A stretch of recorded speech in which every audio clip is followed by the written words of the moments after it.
we'll get started with an introduction. So, good morning, good afternoon, good evening, wherever you are while you're able to connect with this episode of Panel Conversations, which this session is going to be looking at self-care and the importance for the therapeutic professionals to maintain their own self-care. I'm joined by a phenomenal panel of people for this session, and I'm delighted that they are all with us. In a moment, I'm going to invite them all to introduce themselves to you. But first off, I want you to consider during this conversation, how much investment have you made in your own self-care in the last 72 hours? Our bodies operate generally on a 72-hour cycle. We're always working, our bodies are always functioning, and for 72 hours, they will go through a whole cycle of cellular activity, brain activity, whether we are awake, whether we are asleep. It's why most people, when they are studying, can really push themselves to 72 hours of work, really push themselves. But after that, things start to break down because they haven't invested in self-care.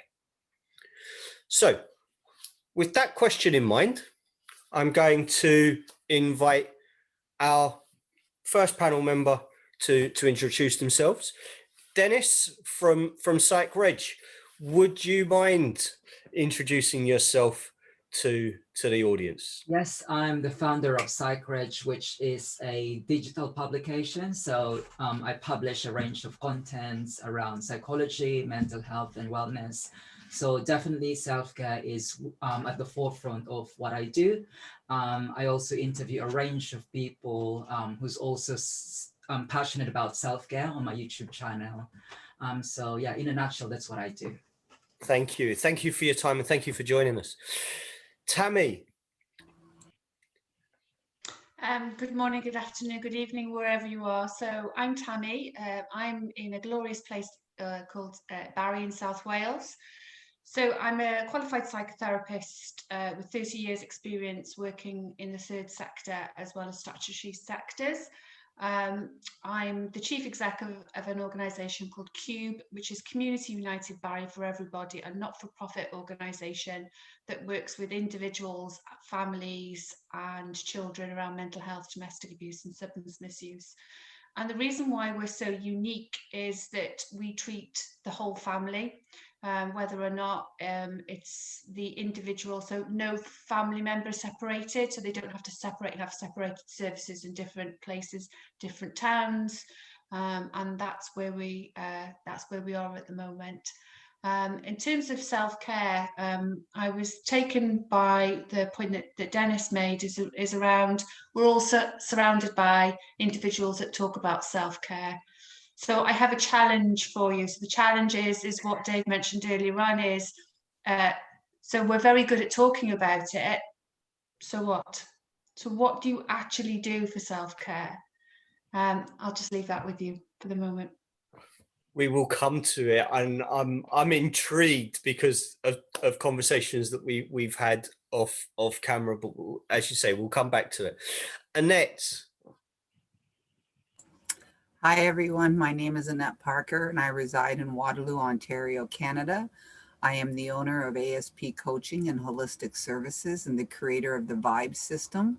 VIBE stands for Vibrational Intuitive Basic Energy, and what it basically is a combination of energy work similar to Reiki, along with frequencies created by the human voice.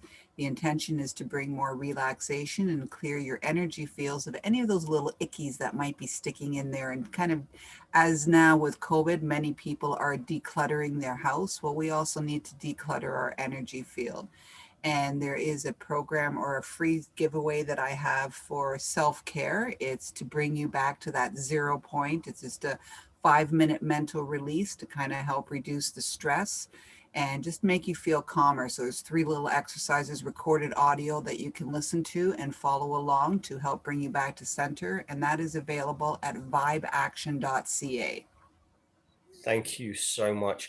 And we'll make sure that the details of websites and links from the session will be included in the video description once this is published. So thank you for that. Teresa, are you able to join us? I know you're on the road at the moment. Yes. So hi, my name is Teresa. I am a self-awareness strategist and personal development and educator, and I am based out of the USA. I know with my program that I offer, I know that I have a piece in there where we talk about self-care because it's so important. So I kind of am really, really looking forward to this conversation on here. Okay.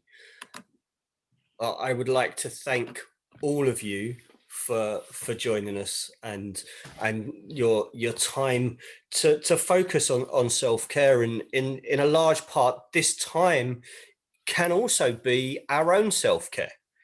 And I'd kind of like to start with a kind of open question to the whole of the panel.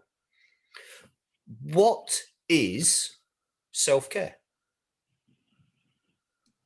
I'd like to take up on that question, and I'd like to hinge my answer to what Tammi was alluding to earlier. She kind of alluded to the fact that self-care can be a buzzword, as with the rest of aspects within mental health. It has become kind of, a bandwagon that everyone can join in. And it's really a powerful question, what she said, that we keep on talking about self-care, but what exactly are we doing about self-care, and how do we promote self-care for ourselves and in relation to the people that we work with? I suppose I could just share what I do and what's my rather naive notion of self-care. Last night, and just like every other night, I was watching this glorious program called It's a Sin on Channel 4. I really love it. And to me, that very basic activity, watching something that you enjoy at the end of the day is a form of self-care itself. Now, to address the idea that, what do we actually do? How do we actually put into action all of these buzzwords about self-care, like looking after yourself, having a good amount of sleep, and, having healthy choices. All of that are good, I suppose, good metaphors, familiar metaphors for self-care. To me, it's also looking for interventions that actually promotes positive mental health, promotes resilience, which is very important in the time of pandemic. Now, as a researcher, I'm currently involved in a research project which looks into whether we could use blogging as an intervention to promote resilience among adolescents. And I think that's one of the things that we have to shall we say, investigate when we talk about self-care. Are there any evidence-based interventions that we could tap into when we promote self-care? Because we could easily fall into the temptation of just engaging in all of these buzzwords, but have we actually engaged in some real-life interventions to promote in speech marks self-care? It's an interesting question, isn't it? Because the sector itself has traditionally used buzzwords in order to open up its message, but has very rarely ever carried through beyond the buzzwords. And don't get me wrong, of course, there's nothing wrong with buzzwords, because ultimately this, for lack of better term, we'll just stick with buzzwords. These buzzwords create conversations, and it may sound cliche, but these, conversations, they actually propel conversations toward, mental health, which in effect addresses those stigma and prejudice, which, we still have that on mental health. Yeah. Annette, what are your thoughts on the question, what is self-care? What is self-care? As Tammi and Dennis have spoken about, there are a lot of basic, what I would consider basic things, self-care, like taking that bath, running the flour or running the water, putting the salt in it. Now, taking a bath is something we need to bath anyway, so you can do it with more intention, right? And making it more personal, making it more just beautiful, right? Putting the candles on and just really enjoying it, some nice music and really getting into it. So taking that basic act of bathing and making it into a self-care practice. Another way of doing it too would be with breath and just actually being able to be, I guess where I'm going with that is being aware and being more mindful of the things that we're doing on a daily basis. Because that will, even breathing can be a form of self-care, and just stopping, setting a timer on your phone every couple hours and just taking some, 10 deep breaths and really focusing on the breath and bringing yourself back to center. That is also a form of self-care that I like to practice. It's a powerful kind of point that when we look at things like meditation and mindfulness, if we can't get back to that point of zero, as it were, it becomes harder to do all of the other component parts.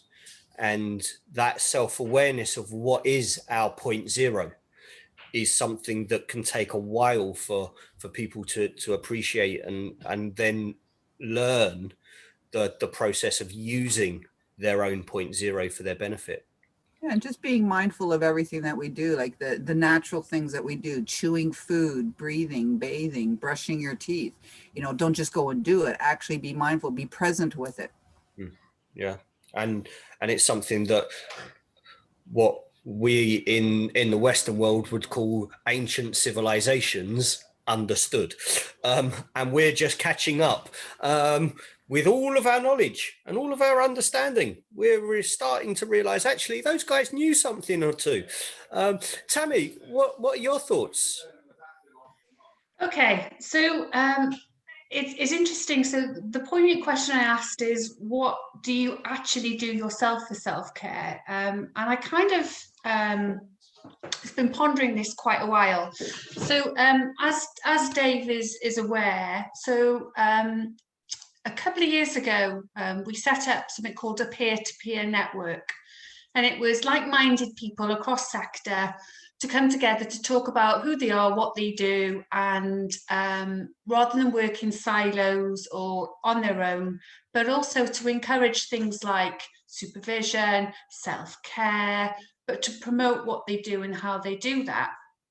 So what we decided to do is, as soon as the pandemic reached here in the UK, we set up something called a home working network, completely free of charge. Anybody can join, and we had a check-in in the morning and we had a check-out on an afternoon, and it was about it looking at peer-to-peer, looking at good habits and bad habits, but how can you survive working from home, and looking at things like self-care. I wanted to kind of give it a brief introduction about that, because I think what's really important is, as practitioners, whatever you do, whatever your flavor of support and helping people is that we personally, as individual and people, have come here with our own journey. So we are all unique. Every single one of us is very unique about what we do, but we always bring us in every conversation, in every situation that we're in. What is always individual and unique is the interaction, but what you're always bringing to that situation is you. And it's interesting when you talk about that, is that we as a collective of individuals and people, we are drawn to this for whatever different reasons, whether or not we enjoy it, whether or not it's a calling, whether or not you have been in a situation before and you want to help others. But we are in this situation because we want to make and support and give our best for the people. But what that does is, it kind of has a two-edged sword. Because we are in the helping profession, lots of helping professions in there, we want to help and support other people, but sometimes at a cost, and that cost tends to be at ourselves. We're very good at supporting other people, checking in with other people, asking those questions, encouraging other people's self-care. And have you ever been in this situation where you've got deadlines, you're going on annual leave, but you will do, all of us, I'll ask people, when was the last time you took a lunch break? Many people go, oh, yeah, I've had a cup of coffee, a cup of tea. But when do you actually stop and go, right, I'm going to take myself from the computer and I'm going to disconnect? When have you ever disconnected from work? When was the last time you took your entitlement of annual leave? When did you finish work at 5 o'clock? So we're very good at promoting it, but when do we actually do this? And the reasons why I'm kind of giving this in a kind of way of explaining is our professions are, in helping profession, 80% more likely to have physical and mental health issues ourselves. We are more likely, some professions more likely or not to seek help, more likely to have vicarious trauma. And as we know, this is about self-care, but I link in self-care with vicarious trauma is because we're dealing with other people's emotions and problems and issues, where if we don't look after our self-care, we're more likely to be affected by vicarious trauma. And if anybody is asking, okay, so what is vicarious trauma? Vicarious trauma is when you start taking on somebody else's problems, is that the person that you're listening to, they become your issues and your problems. So this is why self-care is really important. And Dave was asking, why did I have this? So there are other cans of pop available. So if anybody's thinking, so why is it that self-care is really important? So this is a demonstration that I used to do when I used to work with young people about anger and emotions and everything else. And what I would do is I would shake the can and I would say, so these are other people's emotions, this is how you're feeling, and you shake the can up. And then I would throw the can to somebody and say, open the can. Oh, no, I can't open the can. So, well, why can't you open the can? Well, if I open the can, it'll all explode. I said, yeah, that's true. I said, but if we did this quite a lot, if I shook the can, let it rest, if I shook the can, let it rest, and then I shook the can and then threw it and asked you to open it, it can do one or two things. So this is about why the importance of self-care. So self-care could be that one day you might open the can and it might be flat. There's nothing there. You have nothing more to give. All your emotions, everything that you feel may be completely flat. And I think that's more around vicarious trauma. But that's why important self-care is. As we are dealing with other people's thoughts, emotions and feelings and everybody else's, is that self-care is slowly opening the can and releasing the pressure throughout the day. So there's little habits that you put in place in terms of self-care, taking a break, using facilities, actually, take a walk, but it's getting into those day-to-day habits. So that's where I think self-care is really important. So don't be a shaked can. And that's where I just wanted to share that with you. As soon as I saw you coming in with a can, I had a rough idea of where you were going, and you haven't let me down. It's absolutely fabulous. And you're spot on. We as professionals are being shaken up every single time we sit with a client, whether we are coaches, whether we are psychotherapists, whether we are counselors, psychologists, psychiatrists, doctors, we are always being shaken up. And it's our own self-awareness and our own resilience to connect with that self-awareness that allows us to go, actually, I need to release the pressure.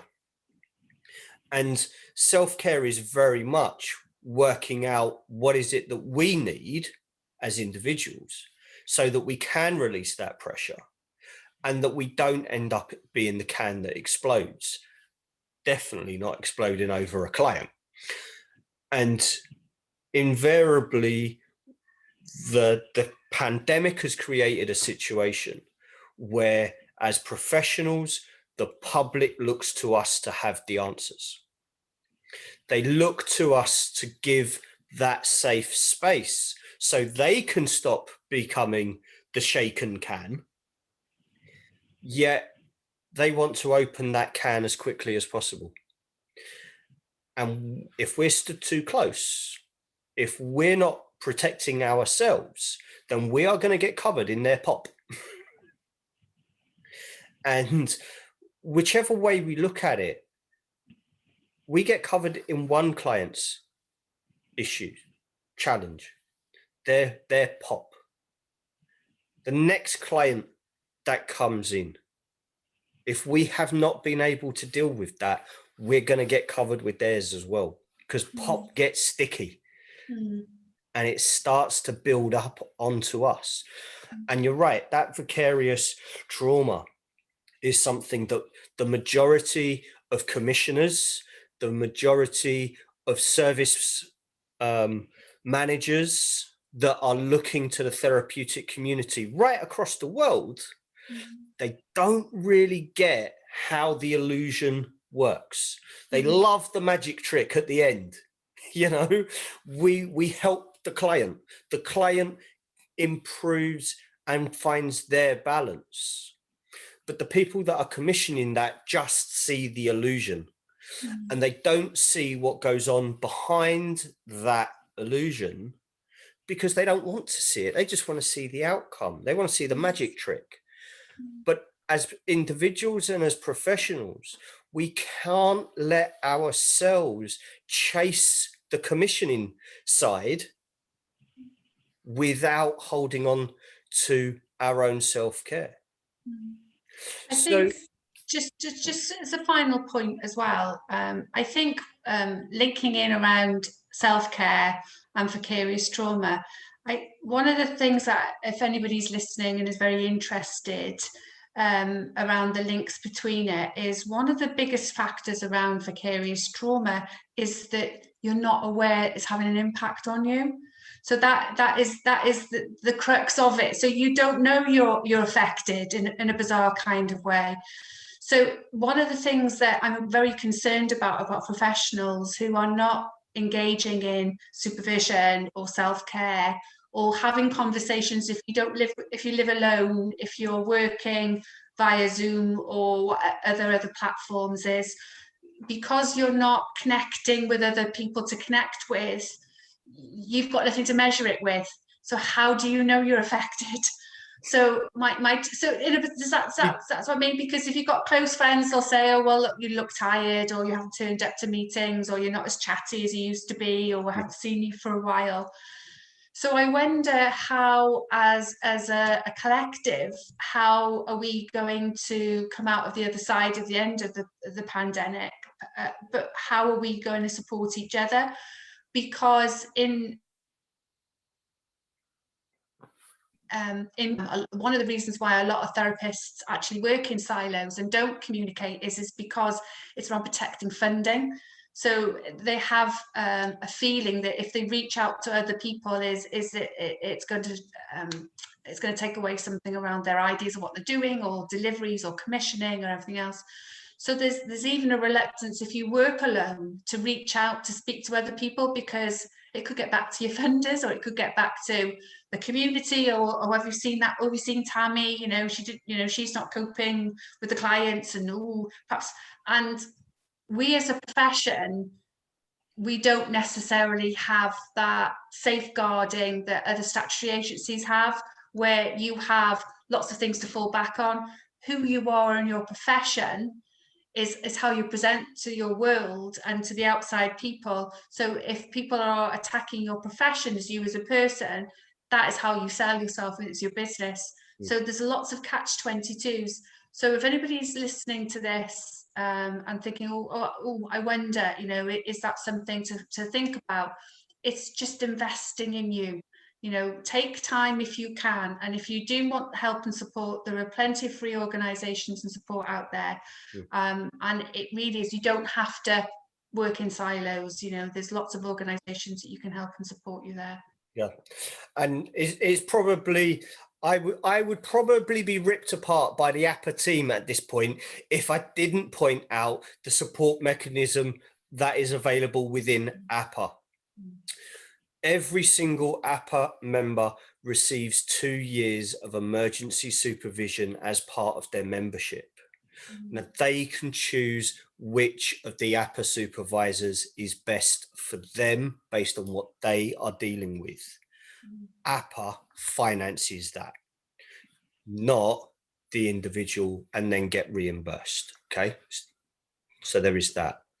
There is also the fact that APA as a support network not only has an open contact Thursday for all of its members to reach out and speak to the team and kind of go, okay, I'm dealing with this. I need a private conversation away from everything else. They have that available every week without fail. And that is unheard of in the therapeutic community globally from what we've been able to ascertain. Because like Tammi says, the focus is, this is my business. I need to protect my business. I can't show anything outside. Well, if you are in that mindset, put yourself in the situation of your client who is coming with that same mindset. They're coming to you because they're in the same mindset. And you're saying, I can help you, but you're not accepting that you can benefit as well. And that will put a brake on every ounce of self-care that you put in play. It doesn't matter how many times you take a break from the phone, or you watch a TV show, or take time to be in the moment. If your mindset is, I can't reach out, then you are going to have a chasm that you will fall into at some point.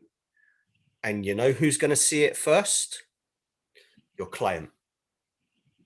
Your client will lose faith in what you are able to produce because they will see it change. And when your client sees it, you will say goodbye to that client very, very quickly. And everything that you are scared of happening, you will have created the environment to happen. We know that because we're human beings. We like to prove ourselves right. And if we think it's going to go wrong, we create the environment for it to go wrong so we can prove ourselves. I knew it was going to go wrong. As professionals, we have to get self-care right. We have to make self-care part of our daily routine. And when we are working with clients, the amount of self-care needs to go up based on the amount of client work we're doing, just like the amount of supervision. Want to kind of raise the question about the link between supervision and self-care. What do you as professionals see as the benefit in that relationship of supervision and self-care? Annette, what are your thoughts? I'm just sitting here pondering the question. Supervision, self-care, I'm not quite clear how to exactly answer that, but what I'm thinking is, you know, having, being that I work on my own and I don't have anyone supervising me, the only way that I can supervise myself is by setting little reminders on my calendar, right? Because literally, like, whatever my calendar says, that's what I do for the day. I put everything in there and that's what I follow for the day. So it's basically, I guess that would be my supervisor, is what my calendar. But making, as I said earlier, making sure to set those little reminders, like, okay, now is a time to, you know, meditate or go for a walk. Schedule that time within the calendar and supervise it in that sense. Dennis, for you with Psychreg, supervision as the boss, if you like, gets very, very different kind of connotations, doesn't it? Yeah, it's really a different it's a different arrangement for me, because unlike many of you, perhaps for people who are listening, I'm not really a practitioner. mainly publish contents relating to mental health through my blog and through YouTube. I suppose I'll just approach your question by linking it with linking supervision with peer support, because that's the closest, the most applicable to me. Supervision, peer support, and I think I'll just go back to what Tammi elegantly explained earlier using the fizzy drink. That if you don't really approach anyone, be it supervisor, be it another person who's on the same sectors as we are, essentially it would damage ourselves. And that's the importance of that we have to acknowledge that even though we're working within the mental health landscape, there are so many things things that we don't know about mental health, that there are limits and there are boundaries that we have to navigate. And so we have to seek support. For me, because every day of my life is consumed by publishing everything about mental health. And just like anything in life, it could be a bit, shall we say, for lack of a better term, it could be a bit transactional. Here's another mental health content that I have to upload. Here's another interview relating to psychology that I have to carry out. So what I do is I just interact with people who've got different interests with me. And my husband is a good person to interact with because we're really opposing interests, because my husband, his interest is into computers. So if I would talk to him about mental health, without sounding dismissive, he would say, can you just live it? You've been doing that for 8 hours. Could we talk something else? Could we do something else? Could we cook something for dinner? And that, I suppose that, simple interaction, that to me would kind of in a way be a form of peer support, form of supervision. I'll be interested to hear from Annette and Tammi, how does actually, the healer, because I would consider counselors the healer, how they actually find healing in their practice when, it's them who becomes wounded in the process of, healing those wounded souls. Dennis, you're jumping ahead of me. Really, I love the fact that both Tammi and Dennis have brought things to the table that are sat down on the notes for me to get through, and they're already going, what about this and what about this? Guys, please, I'm not Michael Parkinson, come on. But no, it's great, and I think you're right. Self-care has got so many layers to it, but we need, and Tammi kind of touched on this, but we need points of reference outside of what we're dealing with, because every experience we have, if we only have a point of reference that's within that experience field, we don't grow. We end up being in an echo chamber, talking to people about the same things that we talk to everybody else about. We don't grow. And the idea that somehow we're going to gain knowledge, understanding, growth by talking to people who are in our own silo is a misnomer.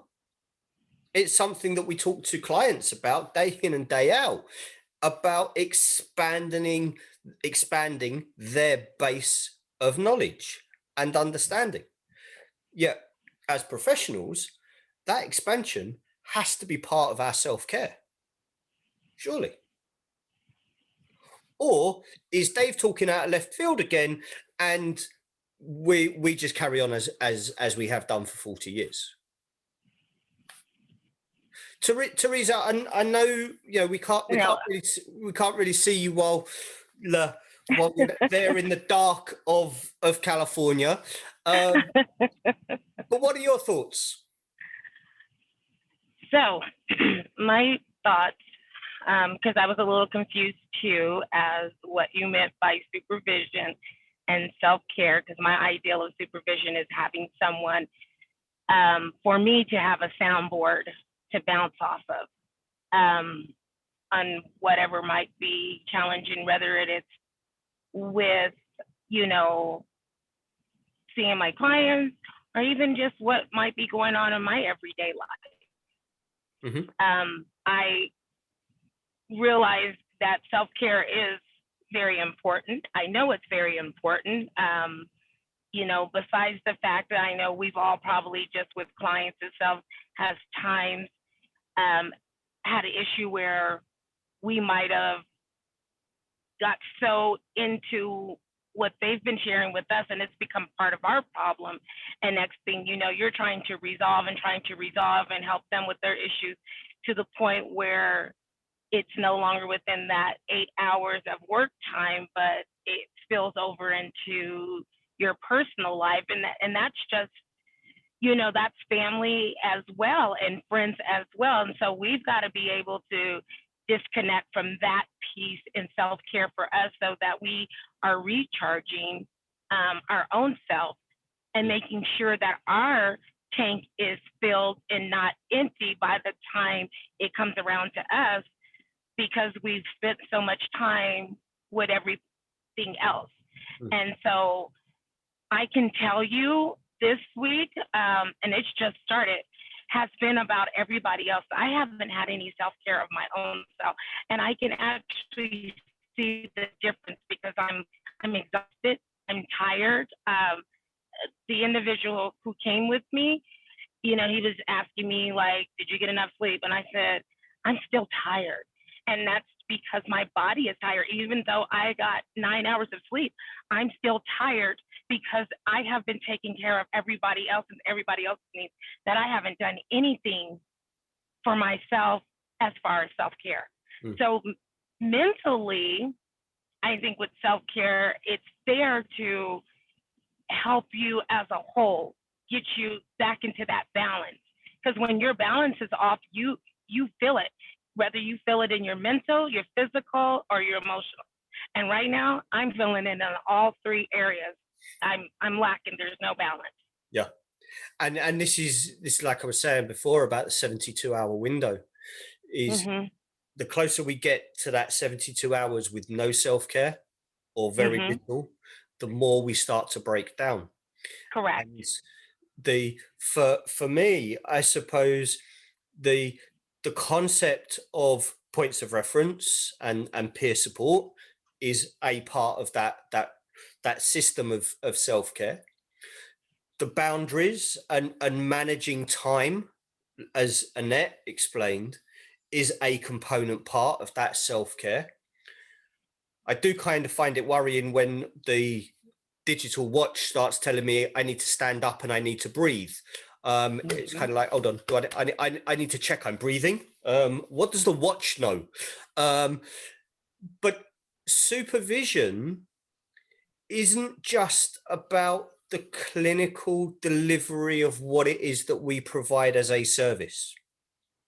Supervision is that experience that's further on than we are, being able to remind us that we have got the tools we need and help us use them in a way that's more effective for the environment and the situation that we're in at that moment in time. Because we haven't yet experienced what the supervisor has experienced. And rather than us collapse because we've gone through that 72-hour window and are now into the next one and the next one and the next one, we are having somebody say, hey, hold up, take a breath here. You cannot pour liquid from an empty glass. And the more you ignore your self-care and the more you ignore those points of reference and that peer support and those boundaries that you know you should be doing, but we kind of get sucked into all of the other stuff, the more likely we are to be that empty glass. And the more likely we are to be counterproductive to our clients. And that's the danger that we are in 2021 as a sector. We are so under pressure to provide the support. We are so eager to provide the support because we know that that's what's needed, that we are allowing our self-care boundaries, our self-care systems, our self-care focus to slide in order to make sure that we've helped our client. The NHS in the UK has already said that the trauma impact from COVID-19 risks a 70% collapse in response from their staff, because they are expecting the post-trauma experience to force people out of work. They need therapeutic professionals in order to allow them to offload, to understand, to process the grief that they are experiencing. But we can't do that if we are empty too. And Absolutely. if And we, I didn't mean to cut you off, but I know that we talked about this before, about how we as, you know, healthcare workers and mental health workers have to also be honest with our own self, and, you know, and stop walking around as if we're perfect. We have to, you know, get the help that we need as well. and I think the more the public understand that the magic trick of therapy is built on these building blocks that include self-care. They include the processing time for the practitioner. If we don't have that processing time as practitioners, we will not be able to work with the client, the next client, and the client after that, because we are not machines. We are human beings. We have our own flaws. We have our own processing time. It's one of the reasons why no private practitioner should be working for more than 25 hours a week of client time, because we know that they need time to process that information that they've been exposed to. And when we look at that and put that into context of the value that the professional is bringing, we can start to see that there is a reason why that information needs to be in the public domain. This is not part-time work. It might be part-time hours of delivery, as the world might see it, but it's 100% of the psychological time for that practitioner. And self-care has to make up part of those hours. And if it doesn't, we as a sector will collapse under the weight of that the world is experiencing at the moment. Whether we are in roles, as Dennis has rightly said, he's not a practitioner, but he totally appreciates that the information that he is receiving, the articles, the constant movement and discussion within the sector. If he only ever experiences that information, he's not going to be able to process it.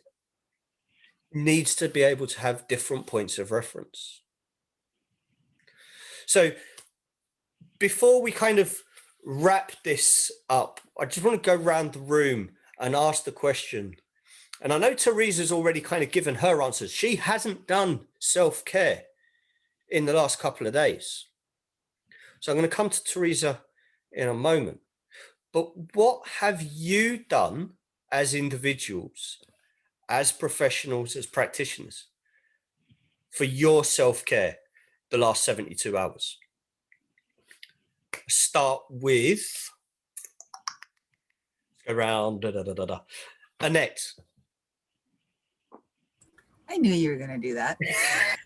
Everyone else was saying exactly the same. He's coming to me. He's coming to me. In the last 72 hours, one of the practices is, this has been really awesome, by the way. I've been observing how much I have not been practicing self-care and feeling the results of it. So one of the practices that I'm putting into place is at a certain time in the evening after Zoom calls or whatever, I turn off the phone, I turn off the computer, and like Dennis, I just sit and I watch a television program. Right, because it's something like sometimes I feel it's a waste of time, and I've attempted on watching something that was somewhat educational, and it's like I'm sitting there going, okay, this feels like work, right? Because it's sure I'm learning something, but I'm not decompressing. So just watching some silly television program, something preferably with comedy so I can laugh for that release aspect, and just taking that, doing that sort of thing. And then just being mindful again with the breathing. That's one of the things too that I've been watching over the last 72 hours. It's fabulous. And I'd like to point out that Annette said watching television shows that have comedy in. She wasn't referring to the APA YouTube channel. Tammi, what have you been up to in the last 72 hours? Okay, so there's a professional answer and then there's a personal answer. So my professional answer is I take my dog for a walk. So I have a Cavapoo, his name's Henry, and he's in training to be an emotional support dog. So he's my unofficial clinical supervisor because he gets to hear all my days. That's my professional answer. My personal answer is I'm addicted to RuPaul's Drag Race. So for anybody who knows me, literally there is just something wonderful about drag. I don't know, perhaps I'm a frustrated drag queen in my perhaps I should have been a drag queen in my life. I don't know, we'll have to see. But I take on board what Annette was saying is it's about that ability to disconnect. So whatever you do, can I also say, I think what's really important for anybody that's watching this or listening to this, self-care doesn't have to be expensive. A lot of people think self-care has to be, you have to buy a membership, you have to go and buy something or do something or go to the gym or membership passes. Self-care can be very simple, as Annette said, drawing a bath, taking breath, going out into nature, and just doing something differently. Whatever you do that makes you smile will be enough to build up your self-care. So I just wanted to share that. Thank you. Dennis, what have you been up to? Two things. I finished reading a book. I finished reading this book last Monday. It's about resilience. It looks like I'm plugging a book. No, I wasn't paid by this author to plug this book. I'm going to say the book is about resilience. Not mine. Yeah, the book is about resilience. It's a good book because it tells us how people who've experienced about adversity, hurricanes, environmental adversity, hurricanes, earthquakes, tornadoes, how they've actually survived. So I found that book really comforting, and it's very evidence-based. So I really appreciate that book. Another thing that I've done is, I don't know if people will agree that this is a form of self-care, but I'm very tired at home. So yesterday I cleaned a toilet and I descaled a kettle. I really find comfort in surrounding myself with clean stuff. You know, like you just get into your toilet, like this looks like a proper toilet. So when you make your cup of tea, like I deserve clean water. That to me is self-care. It might surprise you to know, Dennis, that one of my de-stress go-tos is polishing shoes. I will ball a black pair of shoes until they look like glass when I am stressed. And my family, as I was growing up, they knew the level of stress that I was under based on what level of glass the shoes looked like. And when they shone, the stress was gone. So I totally get the idea of cleansing and focusing on something that is really kind of menial everything else. I totally get it. It's also a bit symbolical, like if you clean your environment, it gives you a bit of sense that, you know, something is in order, something is structured. And you're in control of that. Yeah. You're able to pull that. That's something that you've contributed to that. Tammi, what were you going to say?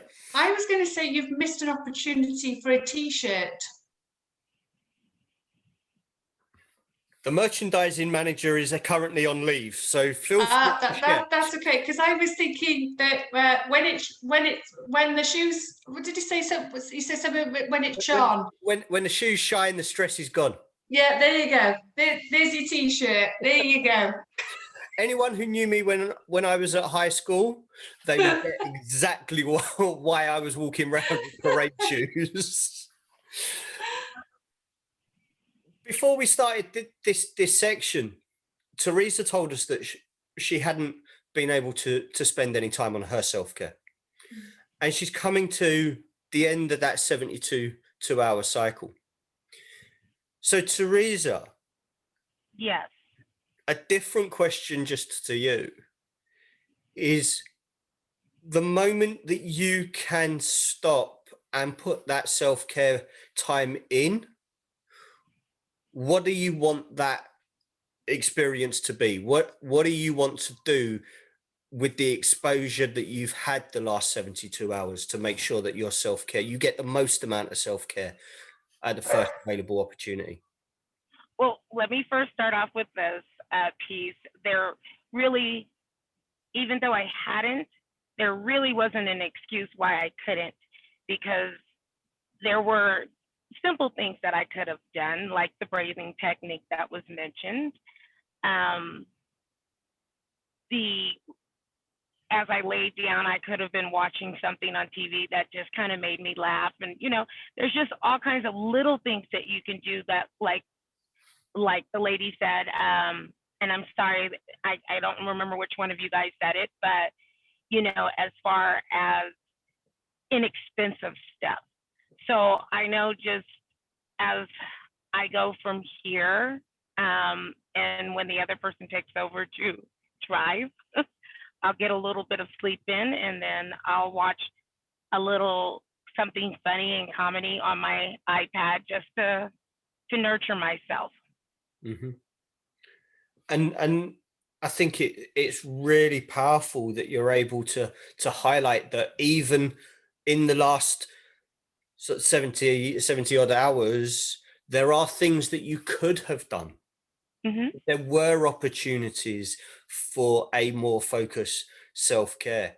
And I think that's really powerful for the audience to know as well, is even when you are right up against it and there is so much going on, there is those moments that you can take.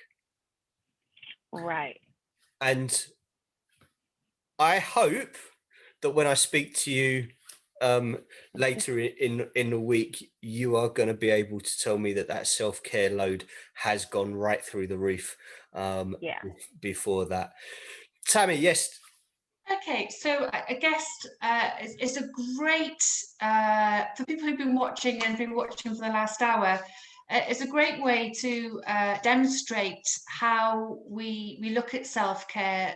Is another example, is the person that's holding these talks hasn't actually said how they've looked after themselves for self-care for the last 72 hours.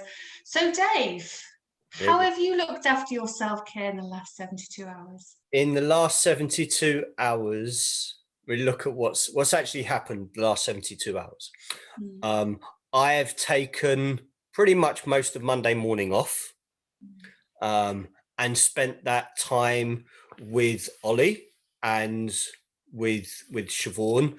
And while we've had conversations around what's going on within the organization, so you know, we've been working on the business without being in the business.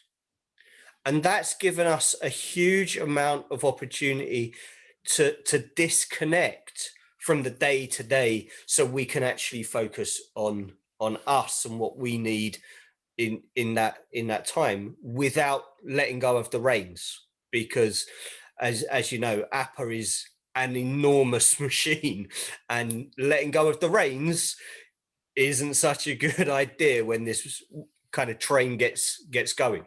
So there's that. The other thing, last night, so Tuesday evening, geez, the week is going fast, isn't it? Tuesday evening, we had a major meeting around one of our international projects, and following that meeting, we did something that I think most people would kind of go, that's really unprofessional, D. We wrote the comic versions of all of the press releases for the international projects. So we made fun of ourselves.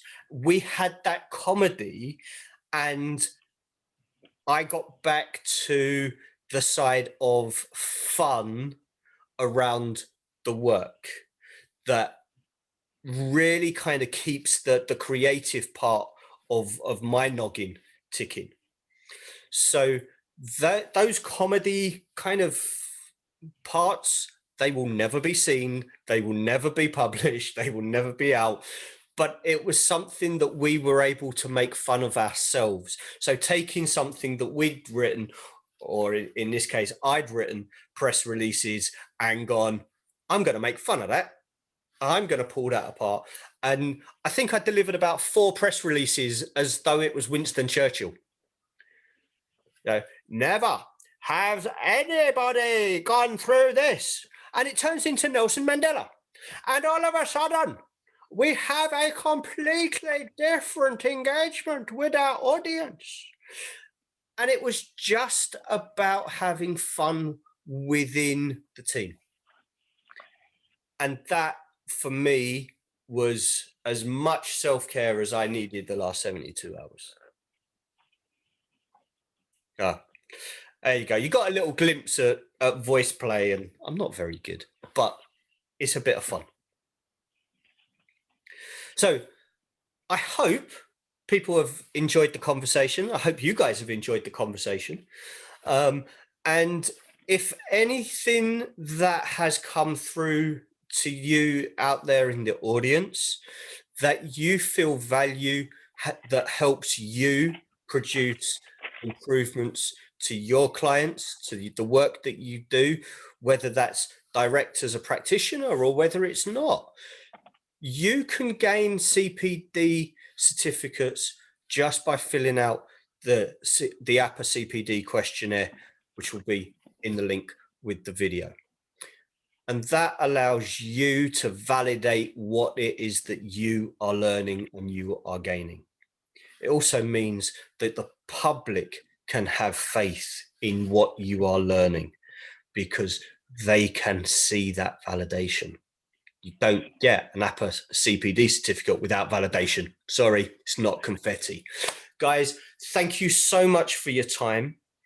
And I see that Teresa has now arrived. We can actually see her as the Californian sun starts to rise. Look at that, guy. Oh, no, I'm not in California yet. Oh, you're not home yet? No. We just started on the road when I started talking with you guys. Wow. So right now I'm headed through Las Vegas. So I was leaving from Utah. Wow. Yes, you see the dedication of people that want to come and join the APA conversations. This is dedication for you guys. Thank you so much for your time. For everybody that's watched, thank you for yours. And hopefully we will see you in another panel conversation very, very soon. Nice meeting all you guys. Thank you. Have a great day. Take care, one and all.